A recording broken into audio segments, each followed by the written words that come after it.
સાયલામાં સૂકા ગાંજાના જથ્થા સાથે એક શખ્સ ઝડપાયો હોવાની ઘટના સામે આવી છે. લીંબડી ડીવાયએસપી અને સાયલા પોલીસની ટીમે બાતમીના આધારે સાયલાના મૂડી હાઈવે નજીક દરોડો પાડી કાર્યવાહી કરી હતી.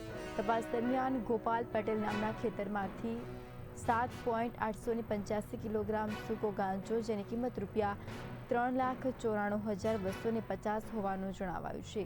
તેમજ મોબાઈલ સહિત કુલ ₹3,95,250નો મુદ્દામાલ કબજે કરાયો. પોલીસે આરોપીની ધરપકડ કરી આગળની કાર્યવાહી પણ હાથ ધરી છે. તે કેટલા સમયથી આ પ્રવૃત્તિ સાથે સંકળાયેલો છે તેમજ તેના નેટવર્ક અંગે વધુ તપાસ પણ શરૂ કરી છે. હકીકતના આધારે સાયલા પોલીસ સ્ટેશન દ્વારા ત્યાંના જે અધિકારીઓ અને કર્મચારીઓ છે એમના દ્વારા એક વાડી વિસ્તારમાં એક સર્ચ ઓપરેશન કરવામાં આવેલું હતું.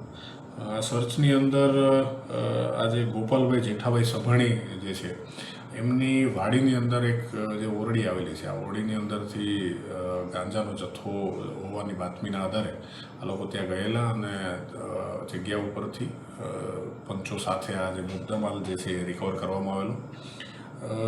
આ મુદ્દામાલમાં જે છે એ ટોટલ 7 કિલો અને 885 ગ્રામનો જે ગાંજાનો જથ્થો જે છે એ મળી આવેલો છે, જેની કિંમત કુલ ₹3,94,250 થાય છે.